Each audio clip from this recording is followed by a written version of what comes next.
지난 말씀에서 사도 바울은 예루살렘으로 가는 여정 가운데 그 밀레도에서 에베소 목회자들을 만나게 됩니다. 그곳에서 고별 선교를 한 바울은 제자들의 만류에도 불구하고 예루살렘으로 향하였고, 예루살렘에 도착한 지 얼마 안 되어서 그는 유대인들에게 또 모함을 당하여 결박을 당합니다.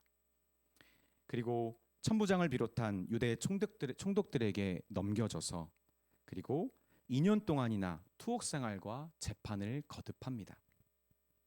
결국 로마 황제에게 재판을 받겠다는 사도 바울의 의지를 받아들여 로마로 압송되게 됩니다. 그리고 그 이송되는 여정 가운데 하나님의 보호하심과 또 하나님의 능력으로 하나님의 그 사랑을 경험하고 또 깨달은 바울은 또 그 바울과 그 선교 팀원들은 로마에 도착하고 또 그곳에서도 바울을 아는 예수님의 제자들을 만나 그들을 통해 힘과 담대한 마음을 얻었다라고 말합니다. 그리고 로마에 가택 연금되어서 2년 동안이나 재판을 기다리게 됩니다. 누가는 이때 사도 바울의 이 성령 행전의 마지막 일들을 기록하고 주목하는데, 그것은 처음부터 그가 지켜왔던 복음의 순서입니다. 유대인에게 먼저, 그리고 헬라인, 이방인들에게 그 순서를 계속 로마에서도 행했으며, 그가 비록 몸으로는 매여 있었고 누군가를 어떤 장소를 회당을 찾아다닐 수 없는 제한된 몸이었지만 그를 찾아오는 모든 이에게 쉬지 않고 하나님의 나라와 그리고 주 예수 그리스도에 관하여 담대하게 거침없이 모든 것을 가르쳤다라는 것입니다. 우리 주 안에 사랑하는 여러분, 우리는 복음의 사람이 되었다고 하지만 사실은 가장 결정적인 부분에서 복음의 사람답지 못한 모습을 가지고 있습니다. 그것은 복음을 자랑하고 선포하고 전하는 그런 복음 전도의 부분이죠.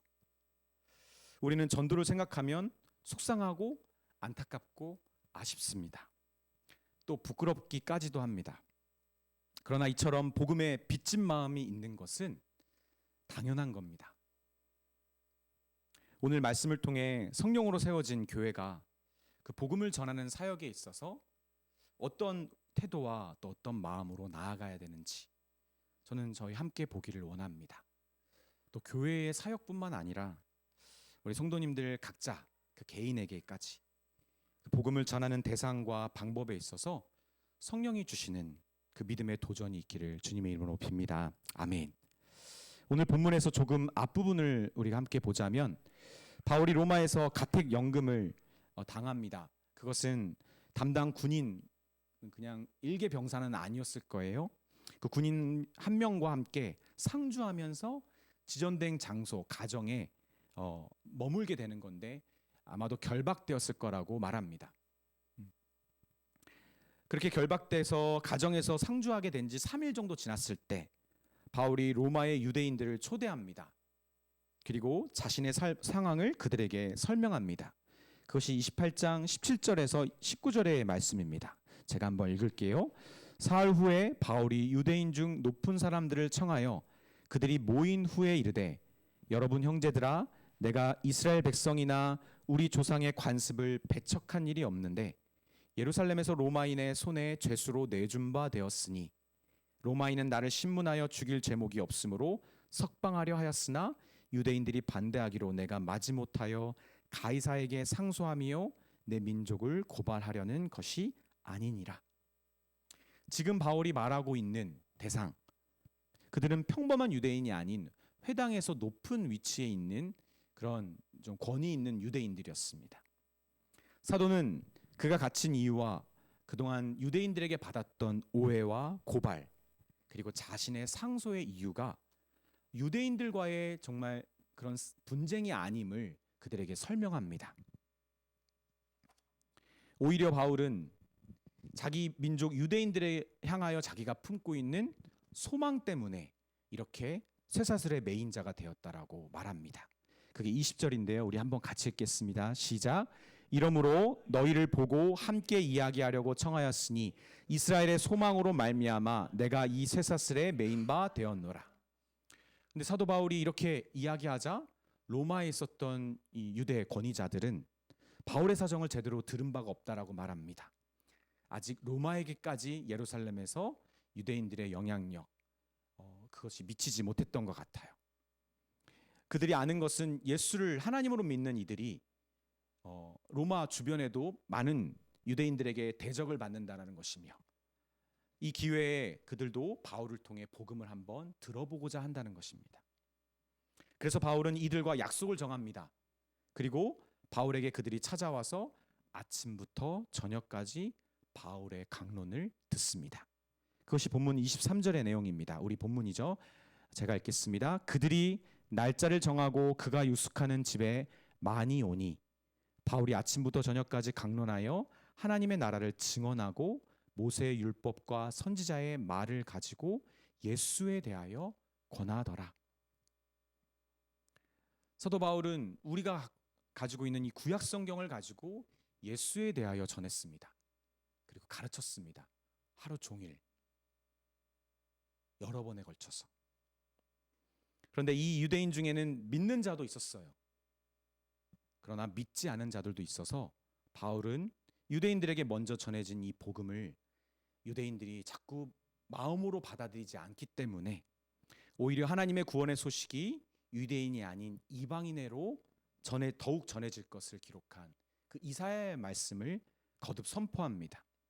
이는 사도행전에서 누가가 거듭 우리에게 소개했던 패턴입니다. 그리고 바울이 취했던 선교의 방향이기도 합니다. 먼저는 유대인에게요, 그리고 헬라인. 그래서 항상 이방의 선교지에 갈 때마다 유대인의 회장을 먼저 찾잖아요. 회당이 없는 지역도 있었지만 유대인들에게 회당에서 먼저 복음을 전하고 그들이 거부할 때 이제 나가서 이제 복음을 전혀 하나님을 알지 못하는 이방인들에게 전합니다. 그래서 28절에 그런즉 하나님이 이 구원이 이방인에게로 보내준 줄 알라. 그들은 그것을 들으리라 하더라. 그러나 바울이 이 말을 한 것은 더 이상 유대인에게 복음을 전하지 않겠다는 말이 아닙니다. 오히려 마지막 두 구절을 보면 바울은 여전히 유대인이든 이방인에게든 그에게 찾아와서 복음을 듣고자 했던 모든 사람을 맞이한 것을 우리는 알 수 있죠. 그게 오늘 본문 마지막 절 30절 31절인데 바울이 온 이태를 자기 셋집에 머물면서 자기에게 오는 사람을 다 영접하고 하나님의 나라를 전파하며 주 예수 그리스도에 관한 모든 것을 담대하게 거침없이 가르치더라. 저는 여기서 누가가 강조하고 있는 두 가지를 주목합니다. 하나는 자기에게 오는 사람을 다 영접했다라는 겁니다. 그리고 또 모든 것을 담대하게 거침없이 그는 가르쳤다는 것입니다. 왜냐하면 이 두 가지야말로 우리 교회가 그리고 우리 예수님의 제자인 우리가 마땅히 따라야 되는 성령 행전의 모습이기 때문입니다. 그래서 저는 먼저 여러분에게 우리가 전파해야 되는 복음을 전파해야 되는 그 모든 사람에 대한 그 메시지를 한번 보려고 합니다. 이것은 믿지 않으려고 하는 사람까지 억지로 믿을 때까지 전하라는 말이 아닙니다. 오히려 그 어떤 사람이나 특정 그룹, 특정 민족에게 편견이나 거리낌을 갖지 말고 할 수 있는 대로 모든 이에게 복음을 전하라는 것이죠. 여러분 명확합니까? 그렇다면 바울에게 가장 꺼려지는 사람들은 누구였을까요? 저는 동족 유대인이었을 거라고 생각합니다. 사실 예루살렘에 도착했던 바울은 야손의 임시 거처에서 그때 교회 예루살렘 교회 수장이었던 야고보, 예수님의 형제입니다.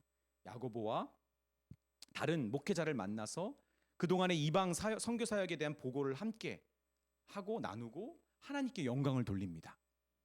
그런데 이 예루살렘의 목회자들이 사도 바울에게 주의를 주는데 뭐냐면 지금 예루살렘의 유대인들이 너를 지금 기다리고 있다. 너에 대한 소문이 너무 좋지 않다. 너가 모세 율법을 다 파기하고 지키지 않아도 되는 것으로 말하고 있고 이것은 유대인들에게 격분을 사고 있다. 그래서 너가 할 일이 있는데 하면서 유대인들에게 사도 바울이 모세 율법을 무시하는 자가 아니라는 그런 모습을 띄울 수 있도록 하나의 서원을 하여서 그것을 지키는 모습을 보여주라고 합니다. 그래서 사도 바울이 그 말을 듣고 순종하여 예루살렘에 가서 정말 서원을 하고 그것을 지키는 모습을 보여줍니다.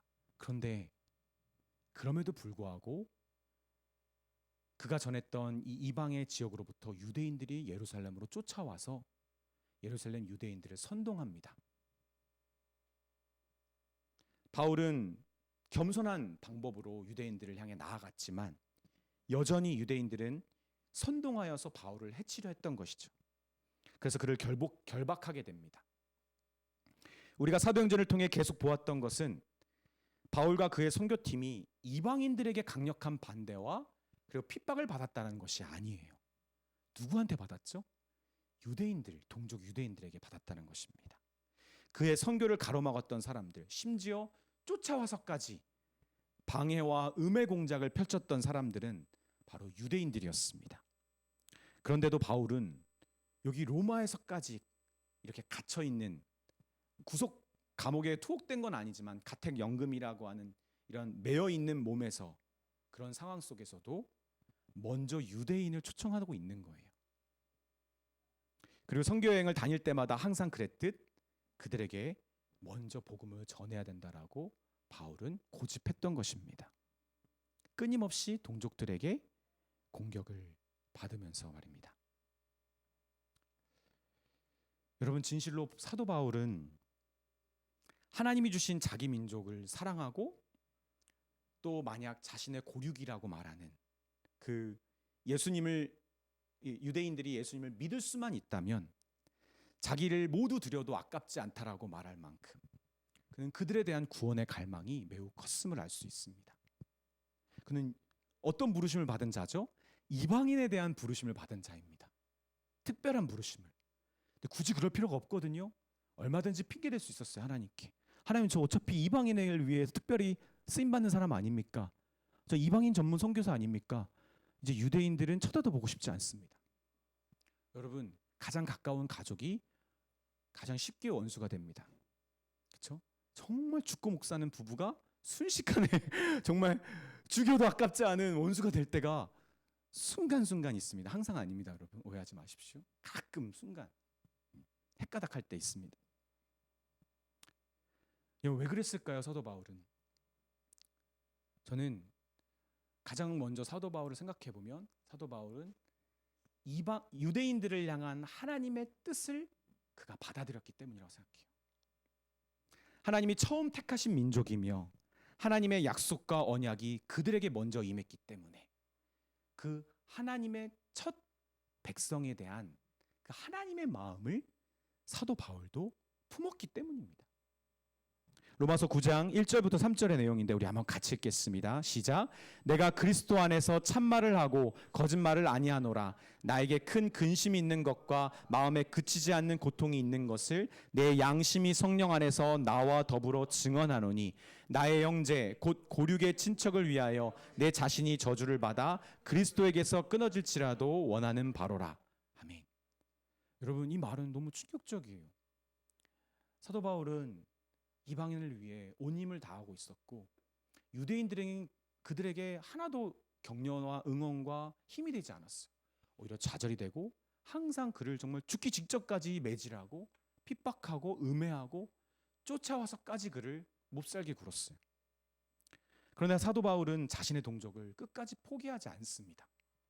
그것은 하나님의 뜻이었으며 그 뜻이 자신의 사명으로 받아들여졌고 그래서 무엇보다 그는 동족을 향한 사랑이 있기 때문이죠. 또 그는 포기할 수 없었습니다. 바로 믿음에는 차별이 없기 때문이죠. 분명 유대인은 복음을 거부하고 대적했지만 그 중에 한 사람이라도 유대인이지만 믿으려 한다면 그것이 가능한 것이 복음 아닙니까? 사도 바울은 그 복음을 알기에 그리고 자기도 자격 없고 전혀 가능성 없는 인간이 오히려 예수를 믿는 자들을 핍박하고 죽이려 했던 그런 인간이 예수를 믿게 된 말도 안 되는 일이 믿음으로 일어났기 때문에 아무리 사도 바울의 모든 이방인 사역과 모든 사역을 예수님의 복음 사역을 막고 가로막고 핍박하고 한다 하더라도 그 중에 믿음이 있는 자가 있다면 그는 구원받을 수 있기 때문에 사도 바울은 그들을 포기할 수 없었던 것이죠. 우리 주 안에 사랑하는 여러분, 우리 역시 포기하지 말아야 되는 사람들이 있습니다. 먼저는 가족이며 가깝게는 친척, 친구, 동료들입니다.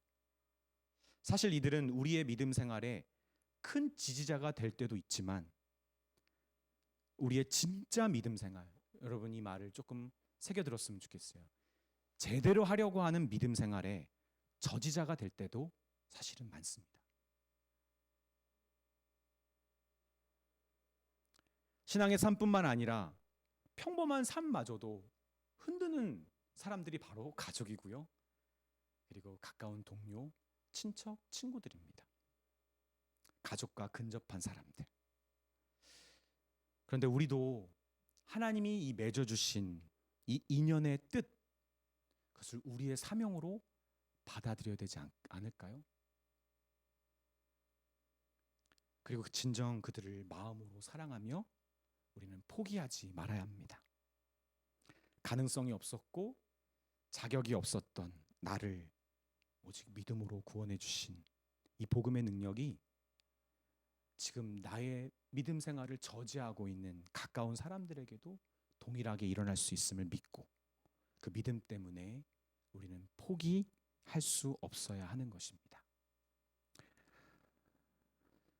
저는 제가 예수님을 25살에 만나고 나서부터 지금까지 미워했던 사람이 한 명도 없어요. 아이, 목사님 그 말이 됩니까? 정말 없어요. 제가 가장 큰 죄인이라고 믿었고 그것이 정말 깨달아졌고 그래서 누군가를 원망하거나 미워해 본 적이 없어요. 그런데 한 명이 딱 있더라고요. 가까운 사람 중에서 제가 어렸을 때 저희 가정을 힘들게 했던 사람 한 명이 아프다는 소식을 들었을 때 제 마음속에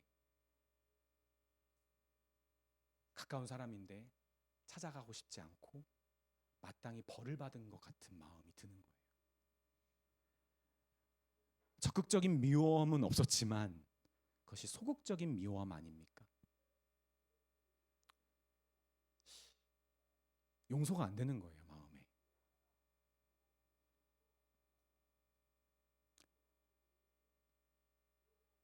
그래서 그 사람과 그 가정을 위해서 기도하고 싶지 않았는데 하나님이 이 장례 예배에서 제가 말씀을 전하고 예배를 인도하게 하시는 거예요.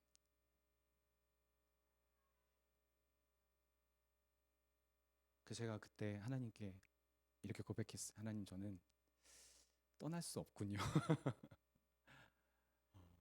절대로 하나님은 이 작은 한 사람을 향한 미움도 원망도 그냥 지나치지 않게 하시는구나. 그런 고백이 절로 나왔습니다.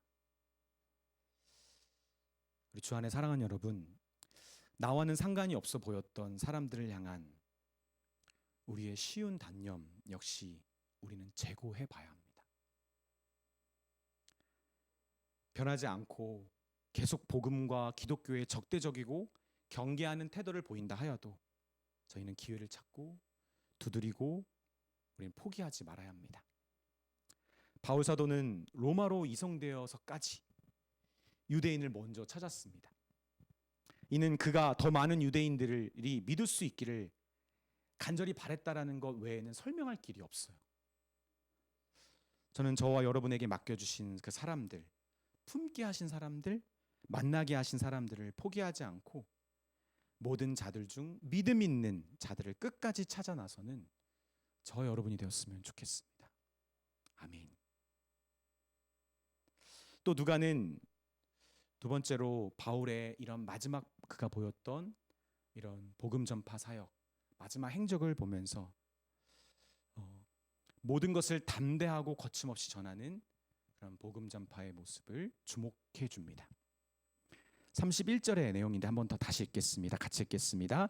하나님의 나라를 전파하며 주 예수 그리스도에 관한 모든 것을 담대하게 거침없이 가르치더라. 아멘.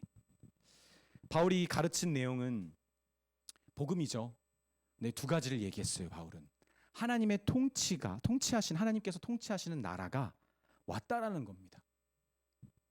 그 나라를 이루어 주신 온 세상의 주인이시고 우리 믿는 자들을 구원으로 인도하시는 주 예수 그리스도에 관한 것, 이 두 가지를 전했습니다. 이 두 가지 주제를 바울 사도는 담대하게 가르쳤고 그의 가르침은 거침이 없었어요. 여기서 사용된 단어가 담대함은 뭐냐면요, 이렇게 열려 있는 장소에서 사람들에게 대놓고 말하는 공적인 말함입니다. 그런 담대함이에요. 그냥 소규모나 이렇게 사적인 대화가 아니라 대놓고 선포하는 담대함을 말합니다. 거침없이라는 말은 이렇게 제가 기억하기로는 unhindered인데 방해가 없는 겁니다. 하려고 했을 때 막힘이 없는 거예요. 왜 그랬을까요?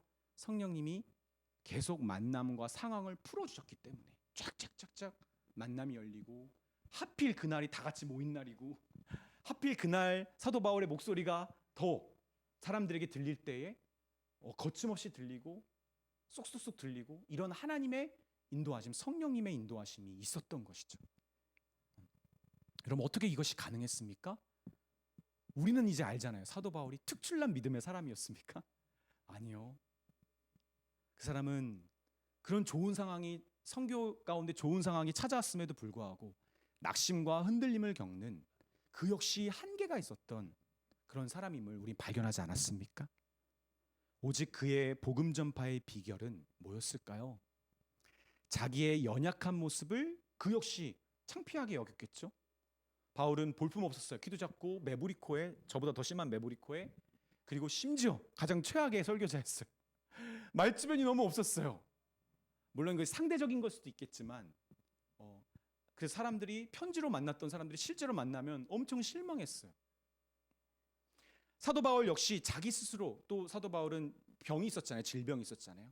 그게 안질이었는지 간질이었는지 모르지만 가장 사람들이 비난했을 거예요. 아니, 하나님 믿고 예수님의 기적을 막 사람들에게 행하는 사람이 자기 병도 못 고쳐? 그런 비판도 막 받았어요. 심지어 예수님의 12제자, 정통 제자도 아니었어요. 사도도 아니었어요. 그 역시 자기의 연약한 모습을 부끄러워했을 겁니다. 그런데 그는 하나님이 다스리시는 하나님의 나라를 우리에게 주신 예수님의 기쁜 소식, 그 복음을 부끄러워하지 않았던 거예요. 자기는 부끄러워했지만 이 복음에 대해서는 부끄러워하지 않았던 거예요. 우리가 알고 있는 말씀이죠. 로마서 1장 16절. 우리 한번 같이 힘차게 읽어볼까요? 시작. 내가 복음을 부끄러워하지 아니하노니 이 복음은 모든 믿는 자에게 구원을 주시는 하나님의 능력이 됨이라. 먼저는 유대인에게요, 그리고 헬라인에게로다. 아멘. 존 스토트 목사님이 로마서 강해 책에서 이 구절에 대해서 딱 이렇게 얘기해요. 이것은 필히 이 사도 바울 주변에 복음을 부끄러워하는 사람들이 많았기 때문이고, 심지어 사도 바울조차도 부끄러울 수밖에 없는 복음의 내용에 대해서 사도 바울도 의식하고 있었기 때문이다. 그럼 복음 부끄럽잖아요. 예수님의 로마 황제의 목을 잘라가지고 로마 군대를 출애굽처럼 한 순식간에 다 휩쓸어 버리고 로마를 장악하셨나요, 예수님이? 아니요. 하나님이라고 말하면서, 하나님이라고 말하지도 말던가 차라리 하나님이라고 말하신 그분이, 하나님의 아들이라고 말하신 분이, 모든 권세와 능력을 하나님으로부터 받았다라고 말하는 그분이 로마에서 가장 국왕무도하고 로마인에게도 주지 않는 가장 끔찍한 형벌인 십자가형을 받고 죽었단 말이에요. 비참하게. 이것이 무슨 떳떳한 복음입니까? 이게 무슨 기쁜 소식입니까? 부끄러운 소식이지. 그러나 바울은 부끄러울 수밖에 없는 사람, 부끄러워하는 많은 사람들과 부끄럽게 할 수밖에 없는 내용임에도 불구하고 바울은 이 복음이 부끄럽지 않다라는 거예요. 바울은 하나님의 말씀으로 복음에 대한 확신을 얻었기 때문입니다. 진정 차별 없이 모든 믿는 자를 구원하실 수 있는 그런 복음이 그의 영혼에 딱 새겨지도록 바울은 그 능력을 자기로부터 또 다른 사람에 이르기까지 그 능력을 경험한 것입니다. 여러분 최근에도 조금 우리 한국 사회가 이제 마약에 대한 문제가 커지고 있잖아요. 그렇죠? 요즘 정말 보통 심각한 일이 아닌 것 같아요. 근데 우리가 흔히 말하는 약쟁이가 두 종류의 타입이 있죠. 문자 그대로 마약과 같이 약물 중독에 빠진 사람들을 우리는 약쟁이라고 부릅니다. 또 다른 약쟁이가 있죠. 누구죠? 사기꾼입니다. 약쟁이. 약 파는 사람. 너 약 파는 거 아니야? 그렇죠? 이런 얘기 친구들하고 안 하나요, 여러분? 네. 보험이나 혹은 건강보조식품 그런 여행 상품을 자기가 정직하게 좋아하고 올바르고 정말 필요하다라고 경험했기 때문에 그것을 다른 사람에게 팔거나 하라고 권유하는 것이 아니라 자기는 안 하면서 자기는 이것이 좋다고 생각하지 않으면서 그냥 이것을 통해 자기 이익을 취하려고 할 때 우리는 그 사람을 사기꾼, 약쟁이라고 말합니다. 그래서 사기꾼을 가리는 방법은 단순합니다. 그렇게 좋으면 당신도 하셨나요? 구매하셨나요? 그렇죠? 우리 연예인들이 이거 걸릴 때가 있잖아요. 그렇죠? 뭐 어디 회사 거 좋다고 하는데 갑자기 사생활에서 다른 회사의 거를 자기가 사용하고 있는 그런 조금은 이해는 하지만 좀 무책임한 모습 보일 때가 있죠. 심지어 목사님들이나 선교사님들 가운데서도 자기 자녀에게 절대로 목회나 사역자의 길을 가지 못하도록 권유하는 분들이 있습니다. 그리고 개척교회를 통해 하나님의 큰 은혜를 경험하고 하나님의 놀라운 경험했다라고 간증하시는 목사님들이 대다수 자기의 자녀에게는 개척교회를 하지 못하도록 하세요. 저는 그분들이 그 인내의 과정 가운데 겪었던 그런 어려움으로 인해 자녀를 향하여 그런 마음을 품는다라는 것이 이해되지 않는 건 아니에요. 그러나 우리 주 안에 사랑하는 여러분, 진정 복음으로 부르심을 받은 그 성도의 삶은 감격과 감사와 그것이 전 자체가 아닙니까? 이게 너무 좋은 거 아닙니까? 저는 제 아들이 개척한다고 하면 저는 권하고 싶어요. 정말 권하고 싶어요. 후원하겠다 기도로. 네. 선교사의 길을 간다고 하면 너무 좋을 것 같아요. 반반이에요. 반은 너무 정말 좋을 것 같고 반은 좋아야 된다라고 믿음으로 저에게 선포하고 있어요. 그게 마땅하다. 부끄럽지도 않고 이것이 진짜 하나님을 더 깊이 알고 사랑하고 그 사랑을 경험할 수 있는 최고의 복이다. 저는 목회자로서 가장 힘든 것이 설교인데 가장 좋은 것도 설교예요. 말씀을 잘 전하진 못해도 저는 잘 느끼거든, 경험하고 있거든요. 깨닫고 있거든요. 하나님의 의미를, 뜻을, 하나님의 그 사랑을.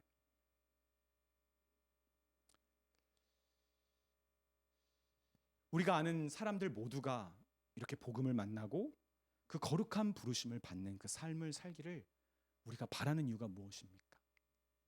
이 복음, 내 주 예수께 받은 이 복음과 그 복음을 주신 예수님은 비교할 수 없는 가치가 우리에게 있잖아요.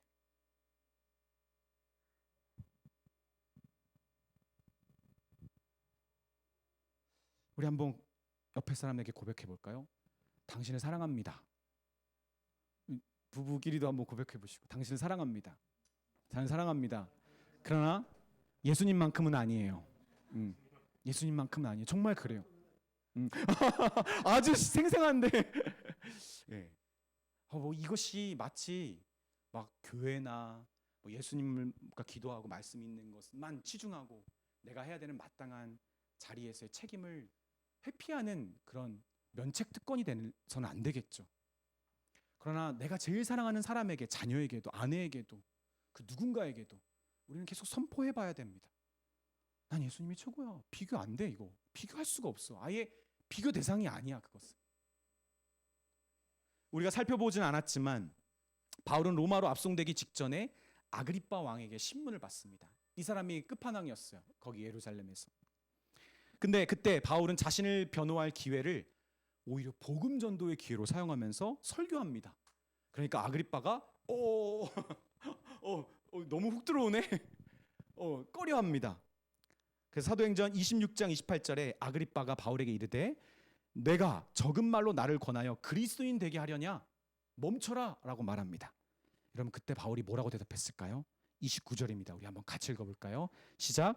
바울이 이르되 말이 적으나 많으나 당신뿐 아니라 오늘 내 말을 듣는 모든 사람도 다 이렇게 결박된 것 외에는 나와 같이 되기를 하나님께 원하나이다 하니라. 아멘. 이렇게 결박된 처지 빼고는 당신들 모두가 다 나처럼 됐으면 좋겠다. 그게 뭘까요? 뭘까요? 복음을 위한 삶을 하나님께서 부르셔서 그걸 살아갈 수 있게 해주시는 그 놀라운 은혜.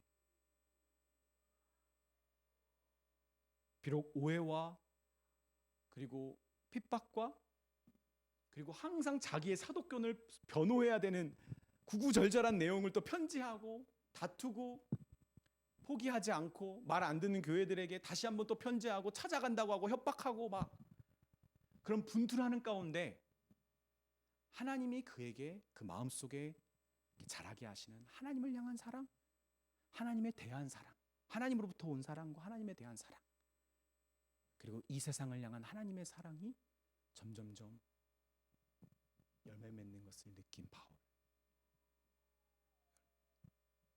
비록 내 몸과 육체는 쇠하여지지만 그리스도를 향한 사랑은 더욱더 왕성하게 자라는 그 삶을 이 말을 듣는 모든 이들이 살기를 바라는 것이죠. 저는 미안한 말이지만 저는 김용희 선교사님이 그 설교 때 해주셨던 말이 너무너무 좋아요. 그래서 저는 여러분에게도 자주 반복하고 싶어요. 똑같이 예수님 믿으면서 나만 고생할 수 없다. 나만 고생할 수 없다. 근데 그게 꼭 힘든 것만 얘기하는 게 아니죠. 영광도 있잖아요. 여러분 목회자가 다릅니까? 똑같아요. 저는 오히려 성도가 목회자보다 더 목회자답게 살 수 있다고 믿습니다. 그리고 어떤 목회자는 네, 성도보다 더 성도답지 못하게 살 수도 있어요. 저는 서로가 그런 교회 안에서 그런 시너지가 있을 수 있다고 믿습니다. 목회자는 성도들에게 내가 좀 더 부족한, 좀 더 좋은 목회자가 되지 못하는 것에 항상 미안함을 갖고 있고, 성도들은 본인들이 좋은 성도가 되지 못하여서 미안한 마음을 갖고 있고, 그 연합 가운데 우리 그리스도의 사랑을, 또 우리를 하나 되게 하시는 그리스도의 뜻을 우리는 배워가고 경험하고 누리겠죠. 그리고 마지막 날 예수께서 오셨을 때, 예수를 만났을 때에 그분과의 하나됨이 어색하지 않고 익숙하고 기쁘고 놀랍고 감사하고 더 이상 헤어짐과 아픔과 눈물이 없는 그곳에서 영원히 당연한 것으로 여기며 하나님의 자녀답게 살아가는 삶. 여러분, 이것을 우리는 아직 경험하지 못했지만 믿음으로 알고 소망하고 또 사랑함으로 느끼고 있는 자들이잖아요. 저는 세상 모든 사람들이 그랬으면 좋겠어요. 저도 부부싸움하고 자녀 때문에 너무 힘들 때도 있고, 내가 맡겨진 일 때문에 너무 비참할 때도 있지만, 때로는 내가 세상 사람들하고 똑같죠. 그러나 다른 게 있어요, 여러분. 그러나 여기서 하나님이 나에게 이것을 통해서 무엇을 하시려는지를 알아요. 정말 그것이 느껴지고 보여지고 소망이 되어져요. 그럼 무엇보다 포기하지 않고 있어요. 사랑하기를. 저는 25살 때부터 지금 45세 이르기까지 저는 이게 가장 감사해요. 사랑하기를 포기한 적이 없어요. 포기할 뻔했는데 장래 예배를 집도하게 되는 하나님의 그 철저한 그런 계획 가운데 저는 바울의 이 고백, 나와 같이 되기를 간절히 바란다, 원한다, 꼭 기도한다. 우리 주 안에 사랑하는 여러분, 우리의 입술의 고백에서 당신이 나처럼 주님을 만나기를 원합니다. 성령 안에서 기도하며 하나님과 교제하고 예수님의 사랑을 깊이 경험하며 그 복음을 주신 그 예수님의 아름다움을 정말 맛보기를 원한다, 강추한다. 여러분, 그런 복음의 사람이 우리 되어야 되지 않겠습니까? 저도 그런 사람 되고 싶어요. 제가 결혼에 실패할 수도 있고 목회에 실패할 수도 있겠죠. 그러나 저는 실패하고 싶지 않은 한 가지가 있어요. 그러나 나는 예수님 안에서 성공했다. 예수님 끝까지 사랑했고 예수님 끝까지 믿었다.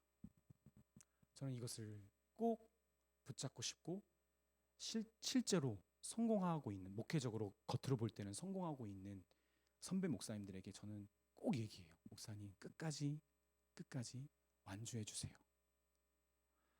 꼭 성공하지 않는 모습이 보이고 실패했다라고 말하는 목사님들에게도 말합니다. 목사님 끝까지 완주해 주세요. 우리 후배들은 이걸 봐야 됩니다. 바울 사도는 평생을 율법에 매여 살다가 예수님을 음성으로 만나 아낌없이 남김없이 예수님의 영 성령을 따라 자기의 남은 여생을 불꽃처럼 하나님께 드렸습니다. 예루살렘으로 가지 말라고 하는 에베소 장로들, 목회자들과 고별 설교 때 그는 뭐라고 말했습니까? 이 사도행전 20장 24절에 바울은 이렇게 말합니다. 내가 달려갈 길과 주 예수께 받은 사명 곧 하나님의 은혜의 복음을 증언하는 일을 마치려 하면은 나의 생명조차 조금도 귀한 것으로 여기지 아니하노라. 아멘. 우리 주 안에 사랑하는 여러분, 우리가 복음을 전할 때 그가 어떤 사람이든 어떤 상황에 있든 우리가 담대하게 말할 수 있는 비결은 그것을 직접 보고 경험했기 때문입니다. 그게 뭐죠? 아이위트니스잖아요. 아이위트니스. 진짜 목격자들인 거예요. 내가 경험했기 때문에. 아마 이 중에 하나님 음성 들은 사람 있을 거요. 얘기는 안 해서 그렇지. 아마 분명히 있을 거예요. 말도 안 되는 그 주님의 마음을 막 그 말로 설명할 수 없는 음성으로 들은 사람도 있을 거고요. 기적도 경험한 사람 있을 거예요. 막 우리가 그것으로 사는 사람들은 아니니까 티를 안 냈을 뿐이지. 그리고 무엇보다 이 기록된 말씀, 우리의 주관적인 경험을 넘어 객관적인 기록된 말씀에 대한 확신이 있기 때문에 우리는 담대하게 전할 수 있는 거예요. 맨날 밖에 나와가지고 뭐 자기 간증하는 사람들, 옛날에 내가 옛날에 이거 사실 힘 없어요. 이거 자기도 말하면서 알아요. 제가 뭘 느꼈냐면 충주에 있을 때 유명한 연예인들, 그리스도인들이 와가지고 청소년들에게 간증 집회하는데 옛날 것을 말하니까 이 사람들이 힘이 없어 보이는 거예요. 말에 힘이 없어요. 그래서 지금 너에게는 그 복음이 살아있어? 정말 이렇게 묻고 싶은 거예요. 말에 힘이 없어요. 지금 이 기록된 말씀을 통해 하나님 안에서 확신을 얻는 삶, 그것이 우리에게 담대하게 전할 수 있는 비결인 것이죠. 또한 거침없이 막힘없이 가르칠 수 있는 이유는 바로 성령의 인도하심을 계속 경험하기 때문입니다. 내가 지금 부족한데 내가 이거 전한다고 될까? 지금 우리 교회 너무 작은데 사람들이 올까?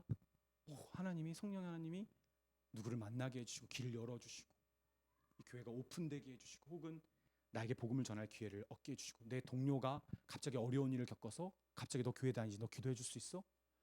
나는 용기가 없어서 말 못했는데 성령님이 갑자기 길을 열어주시는 그런 인도하심을 사도 바울은 계속 경험한 거예요. 나 못할 것 같은데 하나님이 열어주시고 밀어 떠미시고 하나님이 때로는 사도행전, 이 성령행전의 저자인 누가는 사도행전 마지막 구절에 왜 이 말씀을 넣었을까요? 그는 성령으로 세워지고 인도함을 받는 복음의 사람들에게 그리고 교회에게 알려주고 있는 것입니다. 포기하지 않고 우리에게 주신 사람들을 사랑하고 믿음으로만 구원하시는 복음의 능력을 신뢰함으로 모든 자에게 끝까지 전하는 것이 바로 성령이 이끄시는 교회의 모습이다. 그리고 예수님의 제자들의 삶이다. 또한 우리가 살아있는 이 복음을 내가 먼저 맛보고 경험하여서 그것으로 또 말씀의 확신을 얻어서 성령의 인도하심을 경험하면서 담대하게 거침없이 복음을 전하는 삶, 그것이 바로 그리스도인의 삶이다. 저희 교회는 이곳 엠벨리 지역으로 하나님의 부르심을 받았죠. 많은 상가 교회가 겪는 어려움을도 우리도 여전히 있기도 합니다. 그런데 그것보다 우리는 오히려 우리가 여기 오기 전에 계속 기도했잖아요. 3개월 동안. 3개월이 아니었나? 기도 제목을 계속 올리면서. 여러분 그중에 기억나는 거 있으세요? 이것을 예비된 사람들을 만나게 해달라고 했잖아요. 그렇죠? 저는 그 기도했던 것을 기억하고 있어요. 계속 이 사람인가 저 사람인가 하고 있어요. 이건가? 그 응답을 계속 기다리고 있어요. 하나님의 거침없고 막힘없는 그 인도하시는 손길을 우리는 사실은 경험하고 있어요. 저희가 먼저 이 지역에 이 믿음이 있었던, 과거에 믿음이 있었던 사람들을 포기하지 않고 그들을 긍휼히 여기며 그들을 찾고 그들을 계속 불러봅시다. 그래서 올해 그리고 내년 상반기까지는 저는 계속 우리 교회를 알리고 잠들어 있는 사람들을 깨우는 그런 전도 사역을 하고 싶어요. 예수님께서 우리를 부르셨던 것처럼 포기 없는 사랑으로 우리가 잃어버린 사람들, 하나님을 떠난 사람들을 다시 되찾았으면 좋겠습니다. 우리가 이곳에 있는 한 할 수 있는 데까지 끝까지. 어제 제가 그 비전교회 이제 임채훈 담임 목사님을 만나서 그 목사님이 전도 전문이세요. CWT라고 하는 Continuous Witness Training이라고 하는 이 CWT를 사목교회에서 20년 넘게 하신 분이세요. 전문가시죠. 그분에게 이제 전도에 대한 이제 고민과 방법과 도움을 요청했어요. 저는 먼저는 이미 기신자였던 사람들, 예수님을 조금이라도 들어봤던 사람들에게 여러분과 전하고 싶어요. 그리고 나서 내년 후반기나 혹은 내후년에 직접 나가서 이 사람들에게 붙잡고 전도하는 사역이나 혹은 여러분의 관계 통해서 그 사람들 초청해서 그 당사자가 전하는 것이 아니라 바꾸어서 복음을 전하고 그런 전도 사역을 여러분과 함께 하고 싶습니다. 그래서 우리가 이곳에 하나님이 부르신 다른 데로 우리를 또 인도하실 때까지 우리 안에 모든 믿는 자를 구원하시는 하나님의 능력을 경험하는 그런 은혜를 우리가 맛봤으면 좋겠어요. 이런 그것이 우리를 살리는 길이기도 합니다. 목사님이 뭐라고 말씀하셨냐면 이 지역 이 가장 가까이 있는 사람들을 전도하는 것이 가장 어렵다. 그래서 가장 먼저는 훈련시켜서 타 지역의 타 교회의 전도 사역을 돕는 일을 먼저 하라고 하시더라고요. 거기서 자신감을 얻고 열매를 맛볼 때 가장 가까운 사람들에게 끊임없이 복음을 전할 수 있는 힘이 된다는 거예요. 여러분 먹어본 사람이 또 먹을 수 있습니다. 먼저 자신에게 그 복음의 능력을 선포하고 그리고 기회가 있을 때마다 복음을 전해봅시다. 저는 최근에 아내랑 이야기하면서 이런 얘기를 했어요. 우리 하나님이 돌아가셨나? 우리 하나님이 우리를 안 도우실까? 우리 이거 선포하자고 계속 얘기했어. 이거 좋은 기회인 것 같은데, 이거 안 될 것 같은데, 이거 놓치면 안 될 것 같은데. 아니, 우리 하나님이 돌아가셨어요. 우리 하나님 살아계시고 눈 동그랗게 뜨고 계시고 우리를 삶을 지켜주시고 함께 해주시는데 왜 안 돼? 될 거면 당연히 되지. 왜 복음이 나를 생명이 넘치는 예수님의 사람으로 만들 수 없을까? 왜 나를 못 변화시킬까? 아니요. 복음은 우리를 반드시 변화시킬 수 있습니다. 우리가 믿음의 선포로 그런 믿음의 도약을 하는 우리 2025년 되었으면 좋겠습니다. 그 복음의 능력을 가지고 세상에 또 밖으로 우리가 담대히 나아가서 가르쳤으면 좋겠어요. 우리가 나아갈 때 성령님은 우리에게 영혼들을 막힘없이 인도해 주실 겁니다. 어제 임채 목사님이 저에게 본인이 경험한 20년 넘게 전도 사역에서 가장 중요한 메시지를 저에게 하나 주셨어요. 그게 뭐였냐면 목사님이 경험한 가장 신기하고 놀라웠던 전도는 우리가 복음을 전하는 삶을 살 때, 우리가 나아갈 때 내가 전하지 않은 사람들인데도 우리가 복음을 가지고 나아갈 때 하나님이 사람들을 보내주신다라는 거예요. 그게 놀라운 교회의 신비라는 거죠.